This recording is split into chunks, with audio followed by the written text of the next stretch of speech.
세상의 모든 지식 언더스탠딩.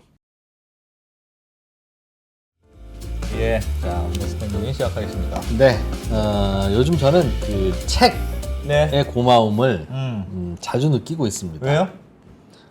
책이 없었다면 아무도 책을 안 쓰겠죠? 그렇겠죠? 책이 없으니까. 노래로 했겠지, 노래로. 그렇지. 구전. 책을 아무도 안 쓴다면 예. 이런 저자분이 나왔겠느냐? 방송에 나왔겠느냐. 오늘 모시는 분은 예. 정말 모시기 어렵기로 소문났고 네. 그런 분인데 요즘은 조금 모시기가 좀 쉬워졌다는 얘기가 돌고 있는. 책 썼다는 이유가? 우리 약점을 그냥 싹 잡아가지고. 전 세계 모든 저자들이 노벨상 받은 저자도 네. 자기가 책을 쓰잖아요. 그럼 나옵니다. 그러면 여기저기 좀 나와주세요. 그러면 아유 내가 진짜 이 책 때문에 나간다. 네. 내 자식처럼 네, 다들 그렇습니다. 그러십니다. 그래서 네. 저희는 이런 게 또 나름의 요령이기도 한데 그렇죠. 그래서 저는 고마워요. 책이. 네. 펭귄 각종과학관. 이정모 우리나라 관장님. 과학관장님의 그냥 1세대 직업이 관장. 직업이 관장님이신 이정모 관장님이 또 본인이 또 쓰신 책 얘기이기도 하고 지난번에 한번 저희가 북언더스탠딩에서 한번 했는데 너무 반응이 좋아가지고 네. 야, 한 번 더 하자. 그래서 책을 살 필요 없게 만들어 버리자. 다 해서. 네. 그래서 한 번 더 모셨습니다. 어서 오십시오. 안녕하세요. 대한민국 과학관계의 꽃이었던 이정모입니다. 네, 오늘 무슨 얘기? 네, 그 찬란한 멸종이란 책이 17챕터로 되어 있어요. 예. 그러니까 서문부터 아름다운 글입니다. 네. 17개 챕터로 되어 있고 예. 이게 이제는 거꾸로 돌아가는 책이잖아요. 그러니까 근미래부터. 그러니까 인간이 다 멸종한 상태에서 인공지능만 남았는데 인공지능들이 지구 상황을 갖다가 지구를 찾아올 외계인들에게 이야기해 주는 거예요. 이 인간들은 자기가 멸종해서 살아남을 기회가 있었는데 이걸 놓쳤어. 근데 그 답이 어딨냐면 자연사에 있는 거야. 너도 자연사를 봐야 돼 하면서 이런 남겨주기 시작하는데 예. 이제 끝으로 가면서 이제 점점 옛날로 가게 되는 거죠. 그래서 오늘 가장 끝에 있는 세 개의 챕터 이야기를 하려고 그러는데요. 예. 그 슬라이드가 제 거 다 연결이 됐는데 왜 슬라이드를 안 보여주시는지 모르겠는데, 네. 예, 저 멋진 책이고요. 네, 여기서 이제 제일 끝에 보면 마침내 눈이 생기다. 그다음에 섹스의 시작을 아십니까? 모든 이야기의 시작과 끝. 이란 부분인데 오늘 세 가지를 합니까? 야. 세 가지 이야기를 이제 재밌겠네. 주마간선처럼 네. 아니 저번에 보니까 여기 너무 자세하게 이야기하니까 사람들이 마치 자기가 책을 읽는 것 같다. 그래, 저희 노림마가 그거예요. 나 저희- 이래가지고 아니 책이 잘 팔고 있었는데 이거 언더스탠딩 나가니까 갑자기 주춤하더라고요. 환불 들어오고 막 이제 난리 아, 이거 나지. 정반대고 사실은 이게 엄청나게 언더스탠딩 나온 다음부터 이제 많이 팔리고 내가 감사히 여기고 있습니다. 네. 근데 그 이야기들을 최초의 생명의 등장 이야기를 해보려고 합니다. 예. 그러니까 생명의 역사가 1년이라고 한다면 그러니까 지구의 나이가 46억 년이에요. 생명의 역사가 38억 년입니다. 예. 너무 큰 숫자잖아요. 그걸 1년이라고 하자. 그러니까 38억 년이니까 365일 생각하면 대개 1000만 년이 하루쯤 되는 거잖아요. 예. 그러면 어떤 속도로 지구에 생명이 등장했을까를 이제 먼저 보겠습니다. 그러니까 지금부터 38억 년 전에 최초의 생명체가 생겼을 때를 1월 1일 0시라고 해봐요. 예. 그때 첫 번째 생긴 세포를 이제 루카라고 하는데 이제 이 세포는 뭐로 되어 있냐면 그러니까 기름주머니 안에 RNA 조각이 들어있는 겁니다. 이게 왜 RNA냐가 이제 중요한 건데 왜 생명체는 이거 있죠. DNA에서 RNA에서 RNA로 단백질을 가잖아요. 예. 안준 선생님이 여기서 누차 얘기했을 것 예. 같아요. 근데 DNA는 생명의 설계도고 생명 작용은 단백질이라는 거예요. 예. DNA는 여기 있고 단백질은 여기에 있는 거예요. 그런데 만약에 최초의 생명체가 단백질을 갖고 있다면 생명 작용을 할 수가 있겠죠. 예. 근데 궁금해지는 거예요. 그러면 이 단백질은 뭘 바탕으로 만들었어? 설계도는 어디 있는 거야? 되는 거죠. 아, 그렇다면 최초의 생명체는 DNA를 갖고 있었겠네. 예. 할 수가 있어요. 예. 근데 DNA가 단백질이 되려면 또 그 전에 그 사이에도 단백질이 작용을 해줘야 되는 거예요. 예. 그게 RNA. 그렇죠. 근데 그게 이제는 우리가 그 딜레마에 빠졌었는데 RNA는 DNA에서 한 가닥만 나온 거거든요. 예. 이건 생명의 설계도일 뿐인 거예요. 그런데 어느 날 우연히 한 1988년쯤에 작은 RNA인데 이 RNA가 생명의 설계도를 갖고 있잖아요, 정보를. 네. 그런데 이게 효소 작용이 있는 거예요. 자르고 붙일 수 있는 작용이 있는 거예요. 예. 그걸 발견한 거예요. 그러니까 이 그 작은 RNA는 DNA 성질과 단백질 성질을 다 같이 갖고 있는 거죠. 그렇다면 최초의 생명체는 그 기름주머니 안에 작은 RNA가 들어있었겠구나 하고 사람들은 짐작을 했어요.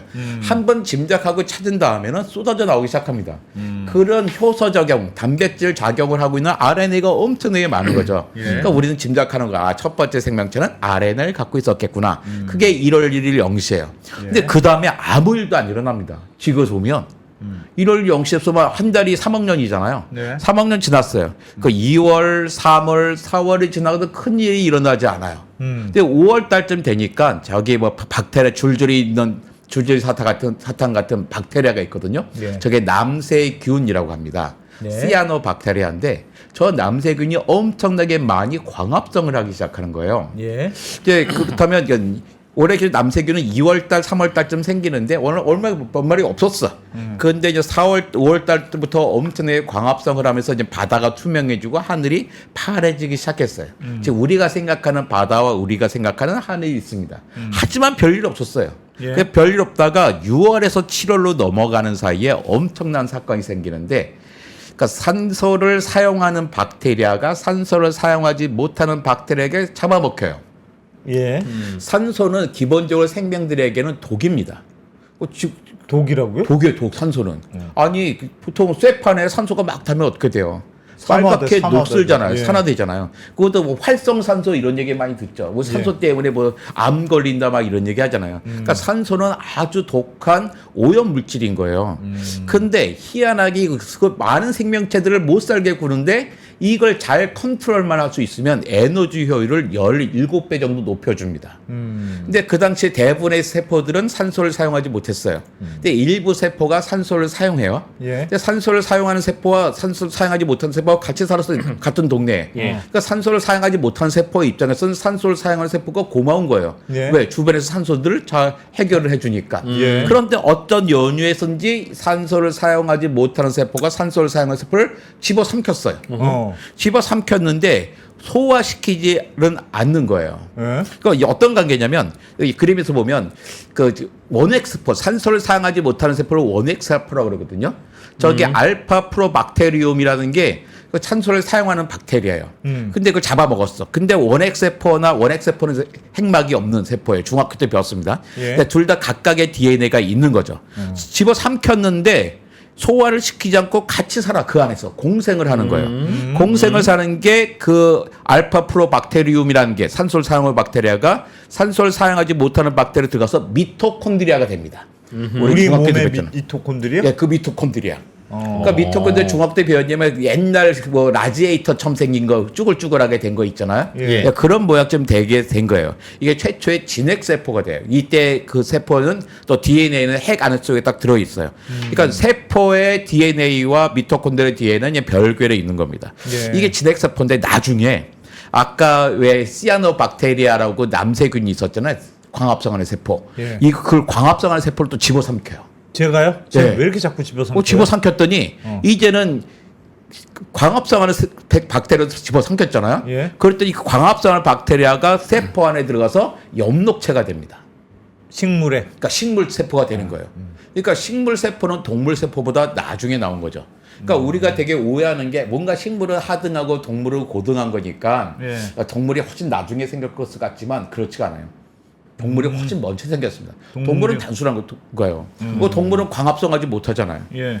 그래서 식물은 움직이지를 못하긴 하지만 광합성을 한단 말이에요. 그러니까 되게 뛰어나죠. 우리는 배고프면 뭔가 잡아먹고 따먹어야 되는데 식물은 가만히 빼봤자 하고 있어도 그 에너지를 만들 수 있는 거죠. 예. 이거 되게 뛰어난 생명체예요. 근데 이 미토콘드리아가 몸 안으로 들어오면서 그 세포들은 진핵 세포들은 에너지에서 엄청나게 유리하게 된 거예요. 이제는 에너지 효율이 17배가 높아졌기 때문에. 예. 그러니까 이런 다른 다양한 생명체를 등장할 수가 있게 되는 거죠. 근데 그다음 또 별일 없어요. 근데 산소 농도는 점점 높아집니다. 그러니까 이제 9월 달에 드디어 그 유성생식이라는 게 생깁니다. 왜 유성생식이 생기냐면 산소가 농도가 높아지니까 세포들이 막 피해를 많이 받아요. 막 망가지는 거예요. 근데 그렇게 되니까 어떤 문제가 생기냐면 그전에는 유성생식이었고 다 무성생식이에요. 저 복제밖에 없는 거예요. 자기가 그냥 두 개로 쪼개져서 또 한 마리 그게 만들고 또 똑같이 되는 거죠. 그러니까 그때는 죽음이라는 개념이 없어요. 계속 복제하면 되니까. 그러니까 이 뭐가 하나 부서졌어도 똑같은 게 있으니까 예. 죽음이라는 개념이 없었는데 머리 자르는 것 같은 거지 그냥. 예. 근데 그러면서 딱 유성생식이 생겨요. 왜 환경이 안 좋으니까 이 환경이 안 좋을 때 내가 어떻게 살아남을 수 있는 장치가 생기는데 바로 유성생식이에요. 왜냐면 자기를 똑같은 거 복제할 때는 환경이 나빠지면 이 똑같은 것들이니까 다 그 환경에 적응하지 못하면 싹 사라질 그냥, 수밖에 없고. 예. 예. 그런데 계속 끈이 유성생식 과정에는 위험해. 자꾸 이상한 게 섞여. 섞이다 보니까 돌연변이가 일어나는데 보통의 경우에는 돌연변이가 좋은 게 아니에요. 우리 계속 돌연변이는 별로 좋은 게 아닌데 어떤 특별한 환경에서 그 돌연변이 때문에 살아날 수 있는 기회가 생긴 거예요. 그렇죠. 예. 근데 이게 다 뭐가 필요했냐면 미토콘드리아가 있어서 가능했던 거예요. 그러니까 미토콘드리아가 그 세포를 산소를 사용하는 세포가 산소를 사용하지 못한 세포에 들어가서 미토콘드리아가 되면서 생명계에는 드디어 에너지 공장도 몸속에 생기고 섹스도 생기고 죽음이라는 게 생긴 거죠. 그러니까 성이라는 게 생긴 게 섹스라는 게 생긴 게 불과 이거 치면 10억 년 전입니다. 10억 년 전에야 겨우 섹스라는 게 지구에 생긴 거예요. 서로 다른 게 만나서 새로운 썸씽, 뉴 썸씽을 또 만들어야 그렇죠. 되니까. 근데 이거 새로운 걸 만들 때가 전략을 되게 많은 실험을 해봐요. 어떤 거냐면 그 만약에 보십시오.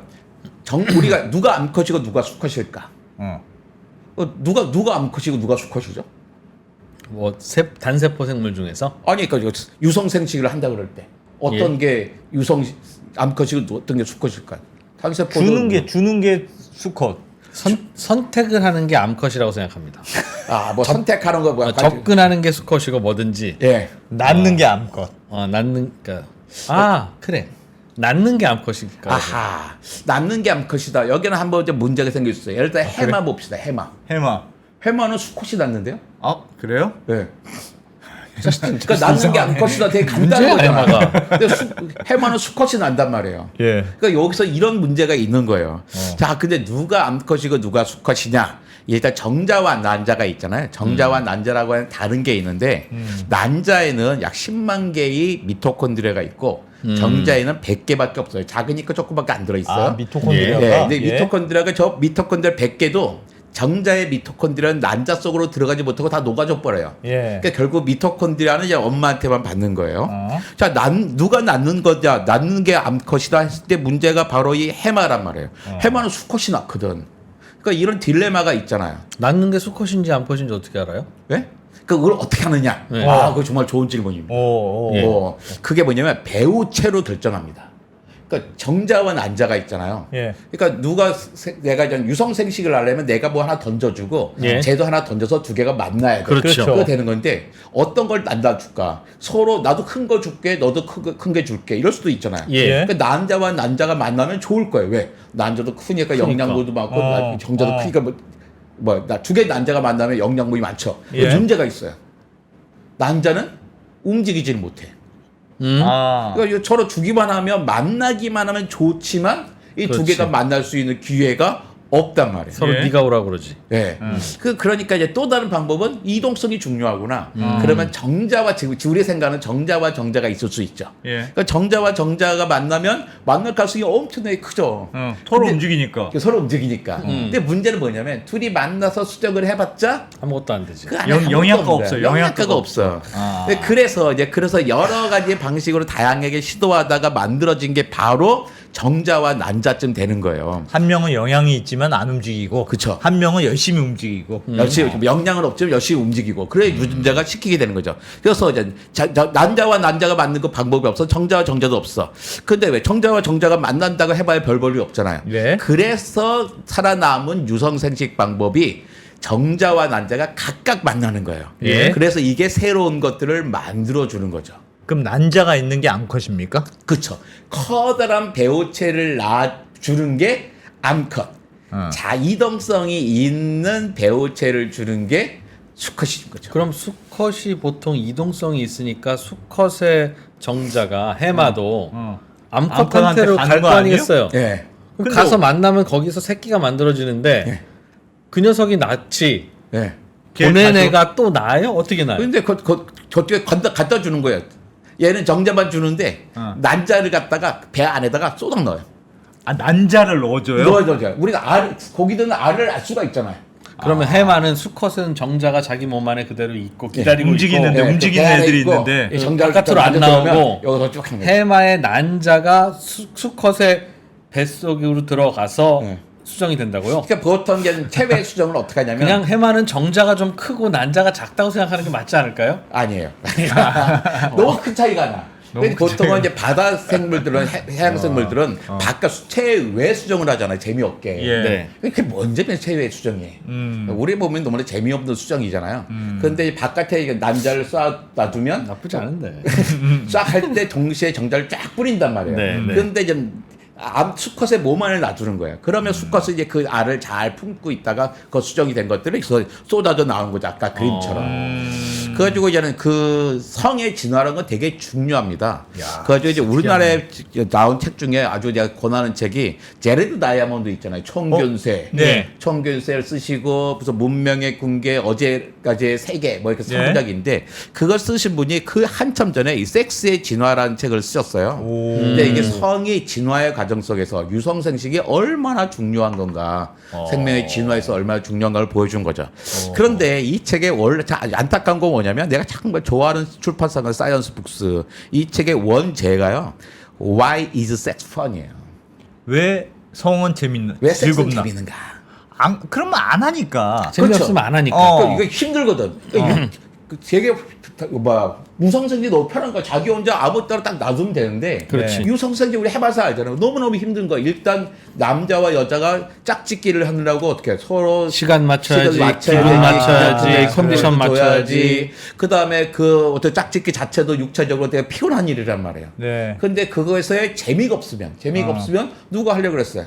그러니까 이렇게 생명은 멸종될밖에 없죠. 그러니까 재미없는 수정도 있었을 거예요. 어떤 생물이 수정을 하는데 재미가 없어 짝짓기 과정이. 근데 그런 생명체들은 계속 진화하지 못하고 사라지고 말았겠죠. 그러니까 그 재미를 보여주는 것들은 그 엄청나게 중요한 사건이었어요. 근데 이제 우리나라에 보면 옛날에 이런 거 기억하십니까? 호주제 폐지 반대 운동, 호주제 폐지 운동 막 이런 게 있어요. 예. 그 옛날에 호주제가 없어지잖아요. 네. 2008월 1월 1일부로 호적이 가족관계 등록부로 바뀌게 됩니다. 이게 뭐냐면 이제 가족관계 등록부에서는 꼭 아버지 성을 따르지 않아도 돼요. 예. 그 재혼가정 자녀도 아버지의 새아버지 성을 쓸 수 있고 옛날에 재혼가정 자녀가 옛날 아버지만 써야 됐거든요. 또 왜 아빠랑 이름 달라 막 이런 거 있었단 말이에요. 근데 이제는 이런 것들이 없어진 거예요. 근데 이때 이 법이 바뀌어지는 때까지 2003년까지 어마어마한 우리나라 갈등이 심했어요. 근데 이 갈등을 해결한 분이 어떻게 이 갈등이 해결되냐? 이게 생물학적으로 해결이 됩니다. 그러니까 최재천 교수님이 헌법재판소에 의견서를 제출해요. 야, 너의 생물학적 당신이 한번 내봐. 이거 어떻게 해야 되는 겁니까? 그러니까 최재천 교수가 이렇게 내는 거죠. 자연계에는 아들만 고집하는 생물이 없다. 수컷만으로는 생식을 할 수 없지만 암컷으로는 가능하다. 그 단성 생식하는 생명들 많이 있거든요. 수컷 혼자 못 나요. 하지만 진드기도 또 암컷 혼자 하잖아요. 또 미토콘드리아 DNA는 오로지 암컷에서만 옵니다. 아까 그랬잖아요. 미토콘드리아 암컷은 10만 개 있고 여긴 100개밖에 없는데 이 수컷은 들어가면 다 녹아버리잖아요. 그러니까 우리 몸에는 똑같이 엄마한테 반, 아빠한테 반 온 것 같지만 사실 그렇지 않아요. 그냥 핵의 염색체는 엄마 반, 아빠 반이지만 우리 몸에서 세포마다 200~300개씩 있는 그 엄청나게 많은 미토콘드리아 DNA는 오로지 엄마한테만 왔죠. 그래가지고 생물학적으로 이제 계통을 따질 때 수컷은 따지지 않습니다. 암컷만 따져요. 그래서 미토콘드리아를 보고서 얘가 어느 데서 왔냐를 보는 거예요. 근데 이걸 보고서 그러니까 헌법재판소에서 그렇다면 굳이 우리가 생명에 맞지 않는 호적제들을 쓸 필요가 없겠구나 하게 된 거죠. 그러니까 여기에 대표적인 얘기가 성인 사실 고정된 게 아니거든요. 그 니모를 찾아서 영화 기억하시죠? 네. 아들이 니모예요, 니모. 예. 그게 왜 해저 이말리의 선장 이름이 네모입니다, 우리말로. 애니 에모인데 사실은 그 니모인 거예요. 아빠가 말린이에요. 그러니까 아빠와 아들과의 관계잖아요. 그 아들이 학교 다 땡땡이 치고 막 그러다가 이제 인간 사회 와서 고생하는 얘기잖아요. 근데 사실 그 영화가 말이 안 돼요. 왜냐면 그 흰 동과리라고 하는 동물인데 흰 동과리는 집단에서 암컷은 한 마리, 수컷은 한 마리예요. 나머지는 다 새끼예요. 그러니까 가장 큰 개체가 암컷, 예. 두 번째로 큰 개체가 수컷입니다. 그 나머지 새끼들은 그냥 새끼야. 근데 만약에 갔다가 아빠가 죽었다. 그러면 아빠가 필요하잖아요. 네. 그러면 새끼 중에 한 명이 얼른 아빠가 돼요. 아. 그죠? 다시 저는 그 부부 관계 새로 생기는 거예요. 그런데 만약에 엄마가 죽었다. 예. 그럼 어떻게 돼요? 그러면 어떻게 되냐면 가장 큰 개체가 엄마가 된다 그랬잖아요. 예. 아빠가 엄마가 돼요. 그럴 수가 있어요? 아빠가 네, 엄마가 아빠가 두 번째로 큰 개체가 아빠였는데 네. 아빠가 지금 엄마가 죽은 게 가장 큰 개체잖아요. 그래서 아까 성전환을 합니다. 그래서 아빠가 엄마가 되고 그때부터 알을 낳아요, 그 아빠는? 그 새끼 중에 가장 큰 놈은 다시 아빠가 된 거예요. 우와. 그러니까 니모를 찾아서 말린과 니모는 부자 관계로 나왔지만 사실 그 생물학적으로 불가능한 거야. 어떻게 돼야 돼요? 아빠는 엄마가 되고 니모는 아빠가 되고 부부 관계가 돼야 되는 거죠. 와. 완전 페륜 가족이네, 페륜 가족. 이게 패륜 가족이 아니라 어. 워낙에 생명체 각에서는 그게 더 자연스러운 거예요. 우리는 그 성이 고정되어 있다 하는 거잖아요. 그래서 XX, XY에 예, 따라서. 예. 근데 대부분의 생명들 사실 성이 고정되어 있지 않습니다. 똑같은 알인데요. 거북이나 뭐 악어 알을 낳잖아요. 그냥 알을 낳았어요. 수정이 다 끝난 다음이잖아요. 알을 낳는데 모래의 온도. 알이 부화할 때 모래 온도가 몇 도부터 몇 도 사이면 수컷, 위 아래면 암컷이 막 이런 식으로 부화가 돼 나오는 거예요. 처음부터 결정되는 게 아니고. 그렇죠.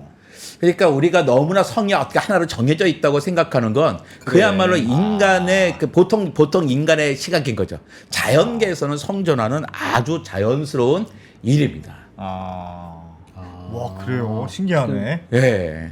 근데 사실 우리가 집에서 설거지하는 사람은 남편이에요, 아내예요? 그러면 없잖아요. 네. 청소하는 사람 남편이에요, 아내예요? 모르잖아요. 그렇죠.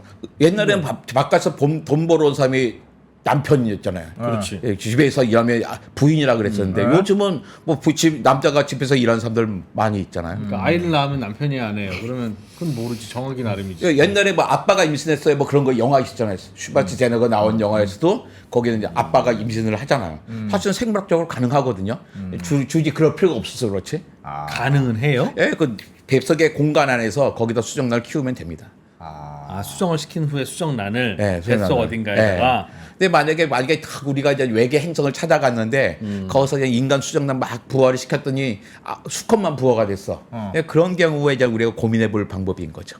인터스텔라 같은 경우가 수정란 2,000개 싣고 가잖아요. 그렇게 해서 네. 이제 그렇게 쭉 지나가야 되는데 예. 10월 달쯤 되니까 이제 다세포 생명이 생깁니다. 다세포. 다세포 생명이 뭐냐면 그전 단세포였잖아요. 예. 세포가 많이 생긴 거예요. 여러 개 보인 거예요. 그러니까 세포가 고도화돼야 생명이에요. 바깥쪽에 있는 생명과 안쪽에 있는 생명들이 뭐 역할이 달라지는 세포가. 자, 우리 눈 아래에 있는 세포와 손가락 끝에 있는 세포 유전자가 같을까요, 다를까요? 유전자는 같겠죠. 내 거니까. 그렇죠. 뭐 보통 어디 물어보면요 다르지 않아요, 막 그런단 말이에요. 다르면 큰일 나는 거죠. 뭐 눈에 있는 세포는 우리 아빠한테 왔고 손가락 끈 세포는 307호 아저씨한테 왔을 리가 없잖아요. 다 나한테 왔어야 된다고. 네. 다 똑같은 유전자를 갖고 있지만 위치에 따라서 역할이 다르기 때문에 모양이 바뀌어요. 다른 모양으로 하게 되는 거거든요. 다세포 생명이 생기니까 생명은 점점 고도화됩니다. 역할이 많아지게 되는 거예요. 이제 그러다가 11월 달쯤 되니까 산소 농도가 엄청 높아져서 무려 15%까지 높아집니다. 예. 지금 산소 농도가 21%예요. 15%면 우리 같으면 숨도 못 쉬는 저기 에베레스트 꼭대기 정도의 양밖에 안 된단 말이에요. 근데 처음에 산소 농도가 0%인데 그때 시작한 생물에게는 15% 너무나 가혹한 환경이죠. 이때 생명들이 또 기가 막힌 장치를 발명합니다. 그것이 뭐냐면 바로 단단한 껍데기예요. 껍데기. 예, 단단한 껍데기를 갖게 됐어요. 아까 10월 달에 왜 다세포 생명이 생겼을 때마다 물컹물컹한 거였어요. 커질 수가 없어. 예. 단단한 껍데기, 왜 사면춘 것처럼 단단한 껍데기 생기니까 산소가 마음대로 투구하지 않는 거예요. 그러니까 산소는 독이라 그랬잖아요. 그러니까 산소 잘 원하는 데만 보낼 수가 있어. 또 단단한 껍데기 생기니까 드디어 점점 커질 수가 있는 거예요. 센티미터 단위로 커진 생명체가 생길 수 있게 됐습니다. 이때가 11월 4일쯤 되는 거예요. 그때가 바로 고생대가 시작하는 시점입니다. 예. 그 11월 21일에 뭐 상어가 생기고 25일에 나무가 생겨요. 그러니까 지구의 역사를 지질 시대라고 표현하잖아요. 고생대, 중생대, 신생대 한단 말이에요. 왜 이렇게 나눴냐면, 그러니까 뭐 생명이 완전히 다르기 때문이에요. 그 고생대에 처음 시작한 시점이 바로 그러니까 캄브리아 눈이 처음 생겼을 텐데 그게 아까 바로 생명의 1년이란다면 11월 4일쯤 되는 거예요. 근데 그때 눈이 처음 생깁니다. 눈, 예, 생명들의 눈이 생겼어요. 그러니까 하늘에서 내리는 눈이 아니고 얼굴에 있는 눈. 그러니까 뭘 누구랑 보는 눈. 네, 보는 See. 눈. 그러니까 중학교 때 선생님이 정말 잘 가르치셨는데 정말야 눈은 천천히 내리잖아. 그러니까 눈이야. 눈 깜짝새 금방이지. 그러니까 눈이야. 그러니까 구분하는 거야. 눈은 스노우고 눈은 아이인 거죠. 네. 그 눈이 처음 생겼어요. 그럼 그 전에 동물들 눈이 없었단 말이야? 눈이 없었어요. 바다에 엄청나게 다양한 동물들이 있는데 눈이 없어요. 눈이 없으니까 어때요? 삶의 목표가 없습니다. 내가 누구를 쫓아가야 될지 누구를 도망갈지를 모르는 거예요. 그냥 사는 거야. 그냥 사는 거야. 그러니까 입이 여러 개 온몸에 구멍들이 쑥쑥 뚫려 있어. 그러니까 입을 벌리고 공중에 둥둥 떠다녀요. 누군가 내 입에 들어오면 맛있게 먹고, 내가 누군가 입에 들어가면 재수없게 죽는 거였어. 근데 이때 눈이 딱 생겼어. 그 엄청난 사건인 거죠. 왜? 이제 드디어 삶의 목표가 생기는 거야. 내가 누구를 쫓아가야 될지 누구부터 도망가야 될지를 알게 되는 거죠.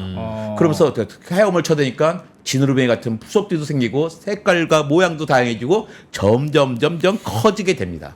그게 뭐 대표적인 게 바로 그 삼엽충인 거죠. 삼엽충의 눈 저게요. 그 돌멩이에요, 돌멩이. 돌멩이라고요? 네. 그 탄산칼슘 같은 방해석이라는 돌멩이에요. 돌멩이로 빛이 들어오는데 그게 저 잘 보일까? 그 국립과천과학관의 학예사들이 한번 저 돌멩이로 눈을 만들어 봤어요.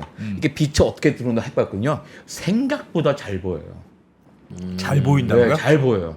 보면서 이렇게 다 앞에 뭐 선명해 보이는 것 같지만 앞에 뭐가 지나가는지 알게 됩니다.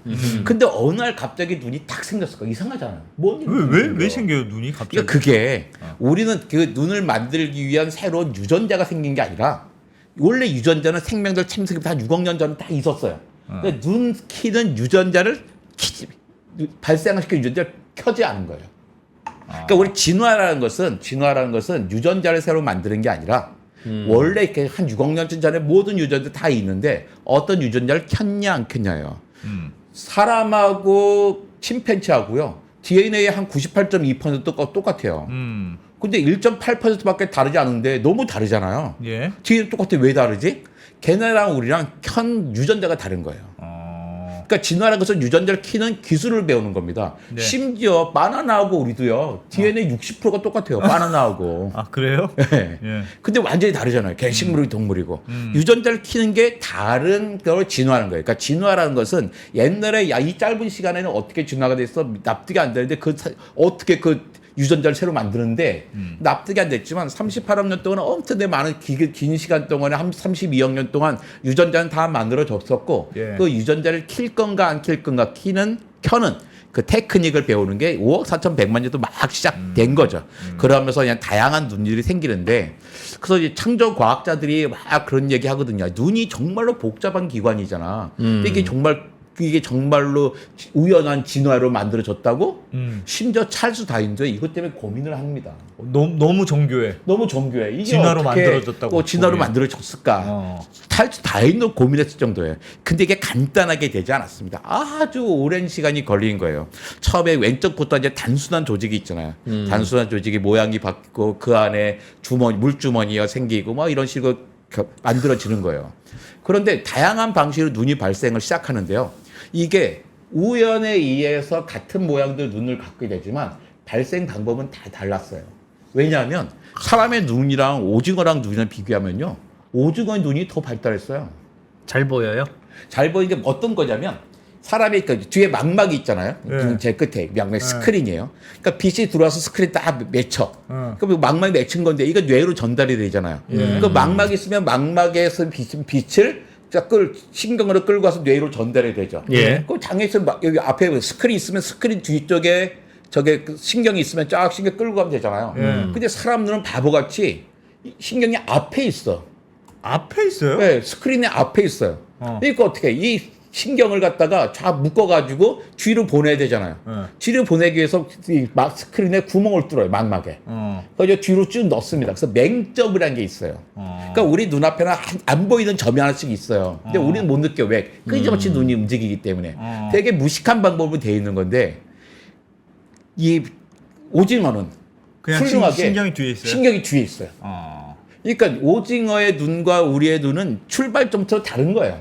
다르지만 결국에는 더 비슷한 모양으로 된 거죠. 이걸 수렴 진화라고 하거든요. 왜? 그러니까 새의 날개, 익룡의 날개, 곤충의 날개, 박쥐의 날개가 다 기원이 다르지만 같은 모양으로 생겼잖아요. 예. 이게 가장 편리한 방법으로 자연에 선택되는 것처럼 눈도 다양한 방식으로 진화가 됐지만 결국 같은 이런 모양이 제일 잘 보이는 거야. 해서 이런 모양을 갖추게 된 거죠. 그러니까 생명의 역사가 1년이라고 한다면 그 고생대가 시작하는 고생대는요 12월 10일까지입니다. 12월 9일까지. 12월 10일부터 24일까지가 중생대예요. 호호. 그러니까 공룡의 시대가 지금 되는 거죠. 그리고 12월 25일부터가 신생대예요. 신생대에 사람이 생기는 거잖아요. 그 사람이 생긴 시점은 어디냐면 12월 31일입니다. 12월 31일 오전 10시에 침팬지와 인간이 같은 조상에서 갈라서요. 와. 관장님 근데 예. 잠깐 지금 눈 얘기해서 제가 잠깐 질문 못했는데 근데 그러면 눈이 없다 갑자기 뿅 생겼잖아요. 예. 그리고 지금 사람의 눈은 많이 오징어의 눈은 엄청나게 발달했어요. 근데 그 중간에 그러면 이렇게 생긴 눈, 이렇게 생긴 눈, 좀 원시적인 눈 그게 다 발견이 됐습니까? 그게 다 있죠. 지금 살고 있는 생명들의 다 눈이 다른 거예요. 우리 같은 눈이 그 중간 눈들이 아까 지금 보면 아까 슬라이드에 있잖아요. 지금 살고 있는 눈이에요. 네. 그래서 지금 생명체들이 저런 눈을 갖고 있어. 제일 오른쪽에 있는 거. 되게 발달한 거고 지금 스피드, 왼쪽 같은 스피드? 눈 있잖아요. 예. 제일 왼쪽에 가장 단순한 평면적인 눈인데 그런 눈을 갖고 있는 생명체가 지금도 있어요. 아 지금도 그, 예, 있으니까. 쟤는 거기서부터 눈이 더 이상 발달되지 않았어. 근데 그 다음 생명체 거기서 조금씩 바뀌어 나간 거죠. 이것을 동시에 화석으로 남은 게 아니라 동시에 그 많은 생명체들이 지금 그걸 보여주고 있습니다. 그러면서 이제 우리가 거기에 대한 증거를 보여주고 있는 거죠. 알겠습니다. 그러니까 생명의 발전, 생물학이 발전하면서 보여주게 된 거예요. 그러니까 사람의 보면 사람이 12월 10일 날 같은 계통에서 침팬지 조상과 사람에서 갈라서게 되는 거예요. 예. 그러다 사람은 오후 4시에 직립보행을 합니다. 밤 11시 40분에 호모사피엔스가 등장해요.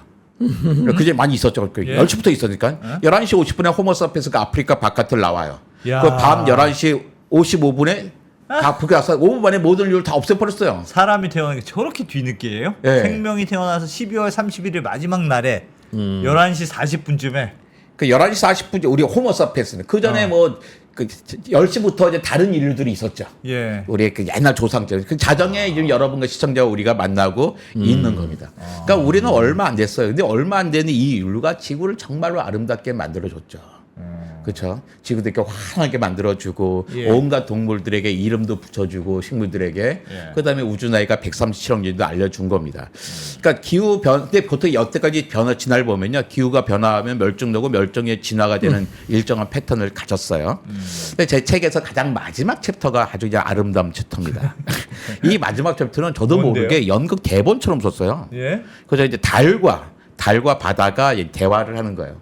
달과 바다가 우리가 얼마나 훌륭하게 지구의 생명체들이 살 수 있는 터전을 만들었는가. 달과 바다가 네, 달과 바다가. 이 달과 바다가 만들어지는 과정이 재밌습니다. 네. 우리 지구가 아름답다고 하잖아요. 지구가 아름답다고 느끼십니까? 아름답다고 다들 얘기하던데. 예. 근데 지구가 왜 아름다운 것 같아요? 팔에서? 맞아요. 정말 그게 답이에요. 제가 원하는 답이에요. 지구가 하얗고 파란색이 아름답게 돼 있잖아요. 그 블루 예. 마블이라고 해요. 예. 근데 가장 안타까운 답은 뭐냐면 지구에는 생명이 살고 있잖아요. 이제 고운 말씀하시는데 아무리 들여다봐도 생물이 보이지 않잖아요. 네. 요즘 제임스 웹이라고 하는 망원경이 있어가지고 저 멀리 있는 천체를 아주 선명하게 볼 수 있습니다. 심지어 천문학을 바꿔야 될 정도로 선명하게 볼 수 있는데 네. 우리만 그들을 보는 게 아니잖아요. 그들도 우리를 볼 거잖아요. 거기는 그렇겠죠. 외계인들도. 예. 근데 그들이 지구를 볼 때 지구가 저렇게 아름답게 보일 거예요? 아니요. 그들이 지구를 보면요, 태양 앞을 지나는 까만 점으로만 보일 겁니다. 태양 앞을 까만 점이 가리고 있겠죠. 근데 그들이 지구의 스펙트럼을 보면 한 개의 피크가 쫙 올라와 있을 거예요.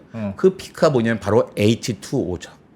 H2. 그러니까 어디만 봐도 파란색은 지구 표면의 71%를 차지하고 있는 바다고 하얀색은 구름이잖아요. 예. 어딜 봐도 물밖에 안 보이는 거예요. 깜짝 놀랄 거 얘기는 저기 무슨 뭐 기름주머니가 있나, 물주머니가 있나 봐. 그렇게 느끼겠죠. 근데 지구는 태양계에서 아름다운 행성들은요 얼마든지 있어요. 수금지와 목토천에 있잖아요. 예. 여기서 수금지와 목토천에서 저는 솔직히 말하면 목성, 토성, 천왕성, 해왕성이 크고 아름다워요. 근데 저기 생명이 살지 못합니다. 왜? 기본적으로 기체 상태이기 때문이에요. 생명이 살려면 발을 디딜 수 있는 땅이나 뭐 헤엄치는 물이 있어야 되잖아요. 근데 우리 지구가 되게 작은 행성이라 생각하지만요. 태양계에 있는 육지를 다 모아두면 지구 상당히 큽니다. 저기 태양계에 있는 육지를 다 모은 거예요. 달, 그런 거예요? 예, 달보다 수성 조금 더 크고 이제 화성, 금성이 있잖아요. 저 위에 뭐 이오, 칼리스토, 유로파, 갈리베드는 목성의 달 이런 거예요. 근데 거기만 바다 지구가 한 3분의 1 차지하고 있어요. 태양계 육지에. 육지라는 게 무슨 의미예요? 화성의 금성의 육지란. 육지란 땅을 발을 디딜 수 있는 곳. 목성, 토성, 천왕성, 해왕성 육지가 없거든요. 아예 거기는 없고. 아 기체. 그러니까 기체니까 발을 디딜 수가 없는 화성은 나머지는 뭡니까 그럼 화성은? 좋은 질문이다. 화성의 나머지는 나머지 뭡니까? 뭐 땅을 밟을 수 있는 육지 거예요. 말고. 화성은 다 육지로 돼 있죠. 아 화성은 다 육지로. 돼 화성이 다 육지되는데 금성도 육지되는데 그걸 예. 모아두면 저 크기가 저만큼이란 말이야. 아, 그냥 저걸 지도점 만들면 금성이 훨씬 커요. 금성이 큽니다. 아. 화성이 작고. 예, 화성은 조금 더 작고. 예, 근데 보면 이 지구가 되게 크기도 하지만 여기 모두 살고 있어. 바다도 있단 말이야. 물이 있죠 물. 예. 저 이거 아이들에게 물어봐요. 야, 수금지, 수성, 금성, 화성에는 다 육지로 있는데 왜 거기 생명이 못 사냐 물어보면요. 아이들이 간장이 그걸 질문이라고 하세요. 그건 춥잖아요. 그냥. 금성 뜨겁고 그러잖아요. 금성은 477도나 되거든요. 다 끓어버려 못 살죠. 근데 화성은 영하 63도예요. 영하 63도면 생명이 살 수 있을까요? 못 살까요? 못 살겠죠? 충분히 살고도 남습니다. 아 충분히 살고도 남습니다. 남극의 영하 90도였어요. 90도예요. 거기 뭐 비행기 타고 오는 것도 아니고 썰매 끌고 텐트 지금 밥해 먹어서 갔다 오잖아요. 러시아에는요 영하 68도짜리 도시도 있어요. 영하 68도짜리 도시도 있는데 영하 63도인데 못 살 게 없죠. 근데 지구는 딱 산업혁명 전에 15도였단 말이에요. 예. 근데 지구가 얼마나 살기 좋은 얘기를 하는 거예요. 그거 다시 물어봅니다 애들에게. 야 금성은 이렇게 뜨겁잖아. 근데 금성은 왜 이렇게 뜨겁고 화성은 왜 이렇게 차가워? 물어보면 애들 쳐다보자. 관장님 그걸 질문하십니까? 금성은 태양이랑 가깝고 화성은 그렇죠. 멀잖아요. 한단 말이에요. 그렇죠. 그렇다면 태양과의 거리 때문이라면 수성의 온도는 어때야 돼요? 금성보다 더 뜨거워야죠. 더 뜨거워지잖아요. 근데 예? 수성은요 밤에는 영하 180도까지 떨어져요. 근데 낮에도 430도밖에 안 돼요. 왜 그래요? 아니 금성은 하루가 60일이에요. 그러니까 30일 밤 계속되고 30일 낮이 계속되는 거야. 예. 30일 밤이 계속되고 추울 수도 있지. 그러면 30일 계속 낮되고 훨씬 뜨거워지잖아요. 예. 근데 금성보다 차갑잖아요. 이 얘기는 뭐냐면 어떤 행성의 온도를 결정하는 것은 단지 태양과의 거리 때문만이 아니라는 거죠. 그러네요. 또 다른 중요한 요소가 있을 것이다. 그것이 뭐냐면 바로 대기입니다. 지구가 1기압이잖아요. 금성은 90기압이나 돼요. 엄청나게 많은 공기가 온실 작용해서 뜨거운 거야. 근데 화성은 100분의 1기압밖에 안 돼요. 멀기도 하지만 온실 작용이 일어날 수가 없는 거예요. 근데 수성은 아예 공기가 없어요. 수성에 공기가 없는 이유는 달에 공기가 없는 이유와 같습니다. 왜 달에 공기가 없죠? 달에요? 네. 글쎄요. 다 날라갔지. 날아갔죠. 다 날라갔어요. 그 맞아요. 왜 날아가냐면 작아서. 작으니까 중력이 약해. 중력이 약해. 그러니까 공기를 붙잡고 있을 수가 없는 거예요. 근데 아까 지도 봤지만 수성은 달보다 조금 더 크거든요. 네. 그 조금 그러니까 갖고 있어요. 날아갔지. 못 갖고 있어. 그 정도는 안 되는 거예요. 근데 달이 만들어지는 과정이 재밌어요. 지구가 태양이 있는데 태양과 지구 사이에 그 뭐였잖아요. 두 개의 천체가 아슬아슬하게 빗겨가며 돌고 있었어. 예. 근데 어느 날 두 개가 꽝 충돌해요. 충돌한 두 개 천체가 이제 가이아라는 천체와 테이아라는 천체예요. 가이아 또는 이아라고 하는데 쟤는 원시 지구예요. 예. 테이아는 이제 화성만한 천체인데 두 개가 꽝 충돌해 버린 거예요. 예. 충돌해서 합쳐진 게 지구입니다. 충돌해서 합쳐졌어요 지구가. 네, 충돌해서 합쳐져서 이제 합쳐서 지구가 됐어. 근데 이 충돌할 때 충격으로 부스러기들이 막 튀어나왔잖아요. 예. 부스러기들이 마치 토성처럼 고리를 이루고 있다가 이게 중력에서 자기네끼리 합쳐져요. 그게 달이 된 거야. 그러면 달은 원시 지구였네요. 그렇죠. 그래서 달과 지구의 성분이 같아요. 왜? 지구에서 튀어나간 거기 때문에. 이야. 야, 그러니까 이거 생각하는 거에 그렇게 한 거죠. 네. 그런데 충돌하면서 만들어지면서 지구에는 엄청난 축복이 생겼어요. 뭐냐면 계절이 생기는 거예요. 충돌하면서 지구의 자전척이 기울어 버립니다. 자전체 똑바로 서 있으면 어떡해요? 각 위도별로 받는 태양 에너지 1년 내내 똑같잖아요. 예. 기울어져 있으니까 여름에는 해가 내 머리 위까지 오랫동안 떠 있고 겨울에는 비스듬하게 잠깐 떠 있잖아요.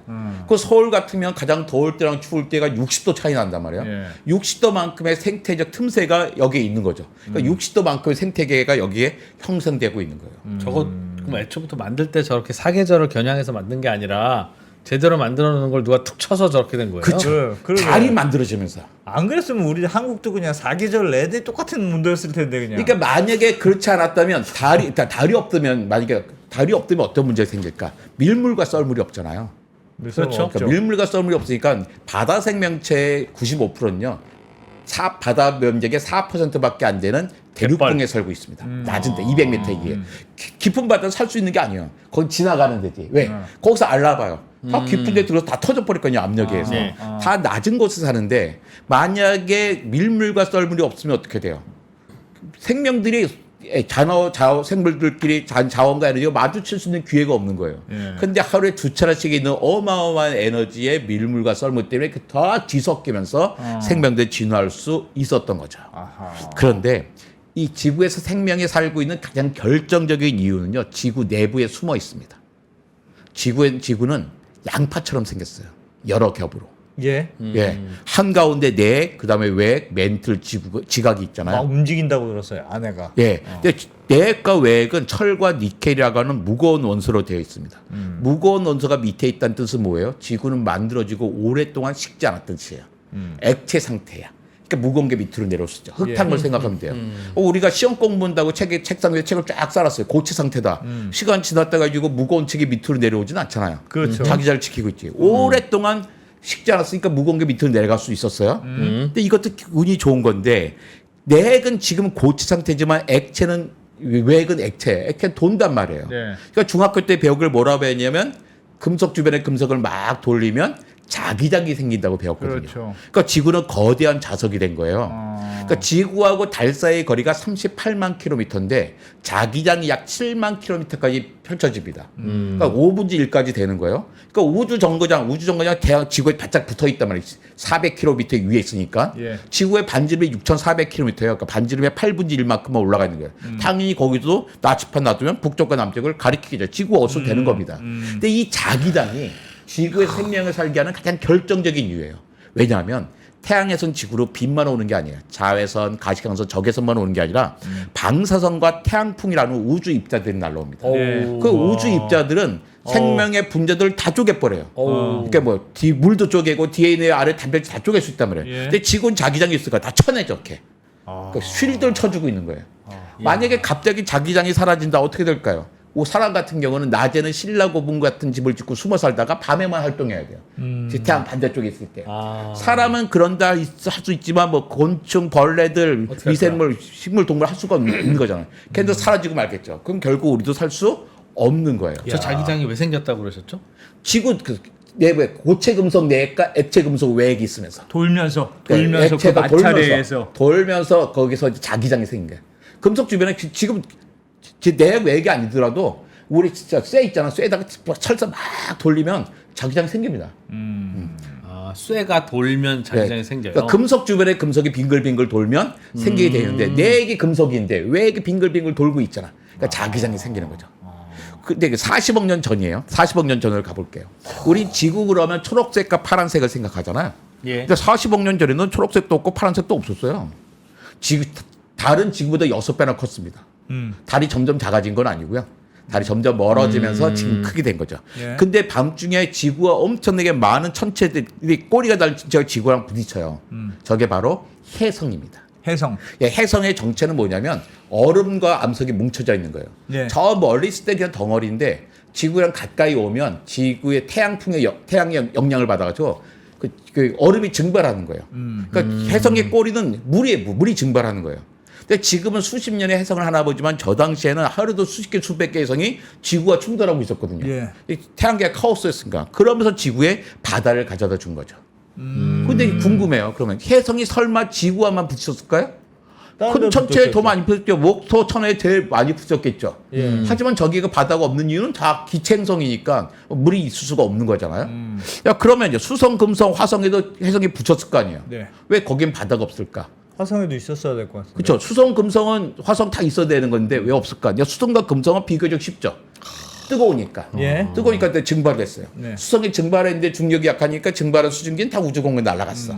금성은 증발했어. 증발했는데 중력이 있으니까 수증기가 대기를 이루고 있겠죠. 예. 근데 수증기는 이산화탄소보다도 더 강력한 온실가스거든요. 그러니까 저렇게 더워질 수밖에 없는 거예요. 근데 문제는 화성이에요. 화성은 춥잖아요. 네. 추우니까 바다가 증발했을 것 같지는 않아요. 그런데 왜 바다가 없을까? 이게 지구와 화성의 내부 구조의 근본적인 차이입니다. 지구는 오랫동안 식지 않아서 고체 금속 내에 액체 금속 외액이 있어서 자기장이 생겼잖아요. 예. 근데 화성은 일찌감치 식어버렸어요. 그러니까 지구와 같은 그런 내부 구조가 없는 거예요. 자기장이 없어요. 자기장이 없으니까 어떻게 해요? 태양풍에 의해서 그 바다가 그대로 쪼개지는 거예요. 바다가 점점 줄어들면서 어떻게 해요? H2O가 있었는데 태양풍을 쪼개서 수소와 산소는 쪼개졌어. 수소는 가벼우니까 우주 공간 날아갔고 산소는 제법 무거우니까 예. 화성 표면에 있는 금속들과 결합해요. 금속과 산소가 결합하면 어떻게 되겠어요? 빨갛게 녹슬잖아요. 그러니까 지구의 화성의 바다가 점점 줄어들면서 화성이 빨간색으로 변합니다. 화성을 불화자를 쓰잖아요. 예. 왜 불화자를 빨갛게 보이니까 맨눈으로 봐도. 빨개서. 그다음에 영어로는 마스라고 합니다. 마스가 전쟁의 신이에요. 예. 전쟁하면 생각나는 색깔이 뭐예요? 피, 빨간색. 불이잖아요. 그러니까 우리가 맨눈으로 봐도 빨갛게 보여요. 앱 같은 거로 앱으로 이제는 화성 한번 찾아보세요. 그거 정말 우리 맨눈으로 봐도 빨갛게 보이거든요. 죽을 때까지 찾을 수 있어요. 근데 요즘은 또 망원경이 좋아졌잖아. 망원경이 좋아서 화성을 보니까 화성 표면에 강도 보이고 호수도 보이고 바다도 보이는 거예요. 그래요? 왜? 저기 있잖아요. 그 강의 흔적도 보이고 호수 바다가 다 있잖아요, 지금. 다 말랐잖아요. 그 말랐죠. 흔적만 있는 거야. 아, 바다가 있었다는 거지. 뿐만 아니라 우리는 직접 가지는 못하지만 로봇을 보내요. 오퍼튜니티라고 하는 로봇을 보내서 저 바퀴들 보이잖아요. 걔네가 막 탐사를 합니다. 탐사하고 사진을 찍어서 보냈더니 화성 표면이 바닥 표면이 마치 논바닥 갈라진 것처럼 갈라져 있어요. 와. 와, 옛날 이거 물이 있었다. 이쯤 되면 바다가 잠겨 있다고 생각하는 거죠.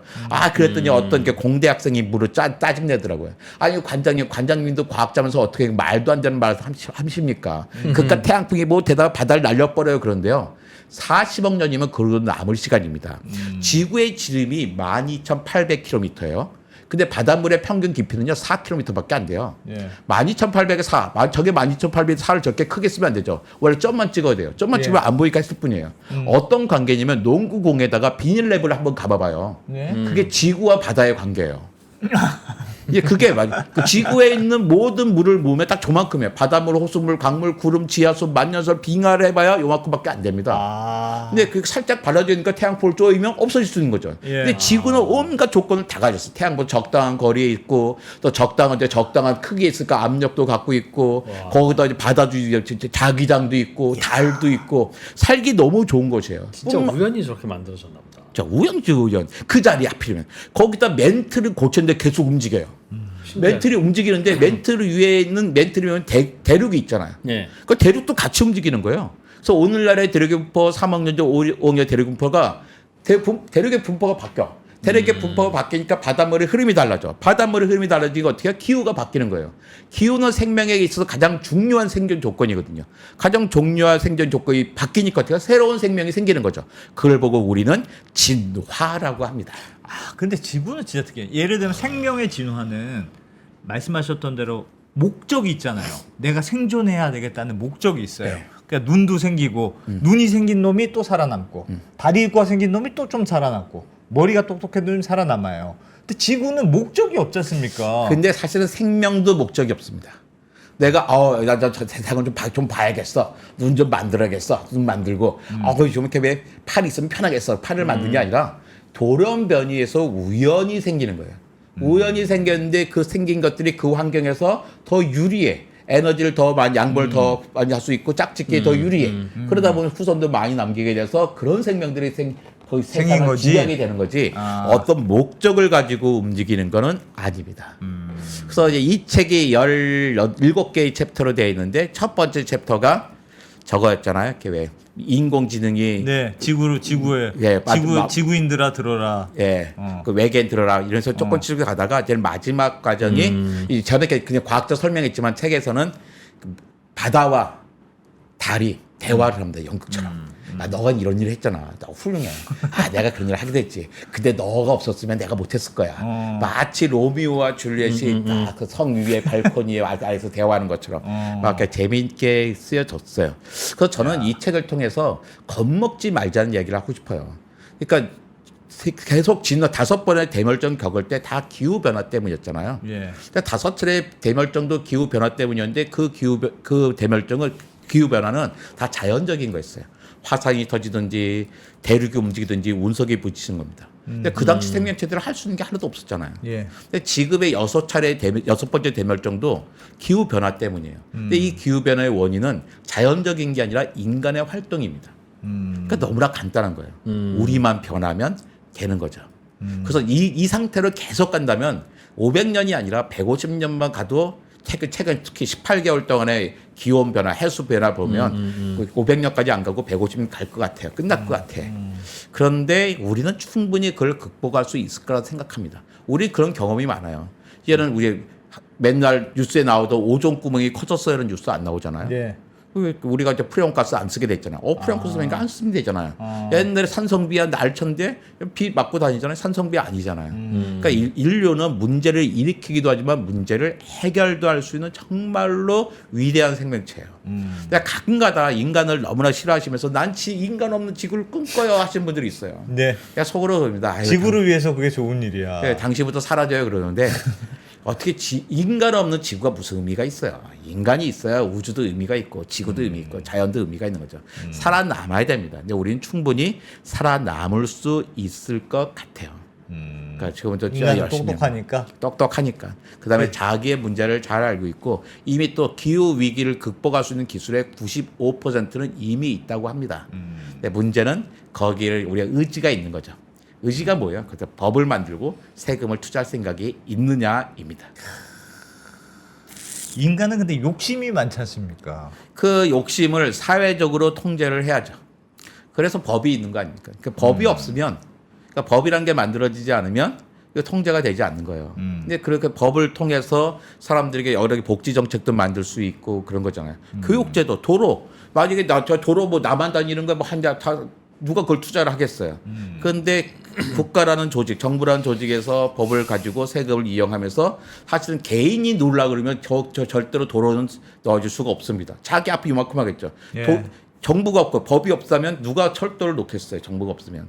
근데 그것을 서로 간에 자기의 욕정을 억누르고 사회의 이익을 만들어내기 위해서 우리가 협력을 하잖아요. 난 그게 법이고 정치고 뭐 여러 개 사회 구성이라고 생각을 한 거죠. 인간이 이렇게 그렇게 위대한 존재는 아니죠. 그렇게 아니죠. 저는 그래서 인간 없는 지구를 꿈꾸는 게 아니라 인간이 계속 여기에 영속하는 지구를 꿈꿉니다. 여기서 그렇게 살아남아야죠, 우리가. 제가 어떤 책을 봤더니 외계인이 지구를 보면 지구의 주인은 식물이라고 할 것이다. 네. 식물이 훨씬 많으니까 훨씬 생각보다. 많으니까. 예. 그런데 한 개의 종으로 치면요, 단일종으로 치면 인간이 제일 많습니다. 인간이 80억 명이나 되잖아요. 예. 식물은 엄청나게 많죠. 한 개 종 아니잖아요. 예. 사람은 한 개 종이에요. 아. 박테리아가 훨씬 많겠지. 박테리아가 엄청 많지만 수십만 종이잖아요. 예. 아니 개미도 사람만큼 많던데 개미도 정말 많아요. 양팔 저울에 한쪽에는 개미 얹어놓고 한쪽에 사람 얹어놓잖아요. 딱 균형이 맞을 거예요. 그 정도로 개미가 개미가 많아요? 많아요. 그만큼 많아요. 근데 개미는 한 개 종이 아니잖아요. 최소한 1만 4천 종입니다. 우린 걔네를 다 개미라고 부르지만 자기들끼리 모르는 사이란 말이에요. 아. 지구 역사상 인간처럼 단일종으로 이렇게 동시에 많이 존재한 적이 없어요. 사람이 뭐 대단한 존재가 아니라 크지도 않고 이빨 발톱도 별로 없고 빠르지도 못하고 털도 없는 주제에 최고 포식자가 됐어요. 이것도 놀라운데 원래 최고 포식자는 몇 마리 없어야 돼요. 먹이 피라미드에서 보면. 예. 근데 우리 최고 포식자들 생물량도 제일 많아요. 지구 역사상에 이렇게 성공적인 존재가 없었어요. 그런데 이게 발목을 잡아요. 근데 지난 5차례 대멸종을 보니까 최고 포식자 반드시 멸종했어요.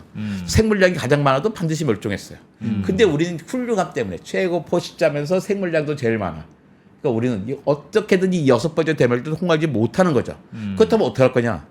우리도 언젠가는 멸종하겠죠. 이 6번째 대멸종을 최대한 뒤로 미루는 게 우리의 일입니다. 어떻게 미룰 거냐? 네. 나는 이 3%의 청취자 여러분, 시청자 여러분께서 가장 좋은 방법은 국회로 진출하는 겁니다.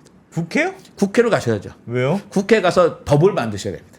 좋은 법을 만들어서 자원을 투자할 수 있게 하셔야 되는 거죠. 그러니까 정치는 정말 좋은 것 같아요. 자녀들에게 야 정치 그 더러운 거야 너 발 담글 생각도 하지 마 그러시면 안 되는 것 같아요. 아이들을 잘 키웠으면 아이들 제자를 잘 키웠으면 전문성을 갖게 하고 꼭 국회로 보내십시오. 직접 못 보내면 옆 친구를 보내든지 딴 사람이라도 보내서 이 법을 좋은 법을 만들어야 되는 것 같아요. 넌 못할 짓 아닐까요?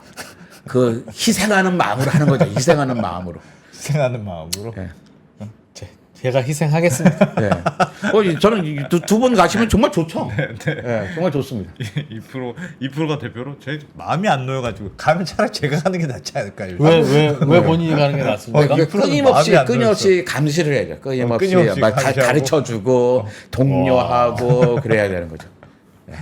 제가 국회에 가면 제일 걱정되는 게 뭐예요? 돌출 발언? 뉴스를 장식하고 바로 그냥 퇴출되는 거? 아니 뭐 지금 모르겠네요. 3% 잘하시는 거 보면 3%처럼만 하시면 돼요. 네. 그럼 많이 어렵지 않대요. 아 도와주는 사람 많이 있습니다. 많아요. 네. 근데 법을 만드는 건 중요한 일 같습니다. 네. 법을 만드는 건 너무 중요하죠. 본인도 생각이 좀 있나 봐요? 옛날에는 2% 빨리 가라 그러더니 언더스탠딩 좀 지겹죠? 조금 힘들기 시작했어. 한 4년 다녀오실 것도 괜찮아요. 4년 갔다. 예, 여기 걱정하셔도 안 됩니다. 여기 나 없으면 어떻게 돼 그러는데요. 다 또 좋은 사람 다 채워집니다. 돌아가요? 그래. 국립과천과학관이 그렇대더라고요. 예. 아, 이제 처음에 관장이 없으면 안 될 줄 알았는데. 없어도 안 될 줄 알았는데 더 잘 되는 거예요. 살짝 섭섭하더라고요. 잠깐 안 되다가 회복돼야 되는데 처음부터 잘 나가더라고요. 나가자마자. 세상이 그렇습니다. 걱정하지 않으셔도 됩니다. 알겠습니다. 야 국회 입성까지. 국회는 보니까 갔다가 4년 지나면 다시 돌아올 생각하고 가면 괜찮은 것 같아. 근데 갔다가 거기서 둥지를 틀고 거기서 무성하게 잘하려고 생각하기 시작하면 이제 별별 일을 다 해야 되는 그런 것인 것 같습니다. 젊으시니까 한 8년 하셔도 돼요. 저희 나이 합치면 100살이 됩니다. 8년 할 시간 없습니다. 8년이면 너무 오래 하는 것 같은데. 아주 길죠. 자, 알겠습니다. 펭귄 각종과학관의 이정모 네, 관장님이셨습니다. 오늘 찬란한 멸종이라는 책을 같이 읽어봤습니다. 재밌네요. 예. 재밌네요. 책은 훨씬 재밌습니다. 여러분 말도 못합니다. 얼추 대충 다 한 것 같습니다. 책에 있는데요. 예, 완전히 고맙습니다. 네, 감사합니다.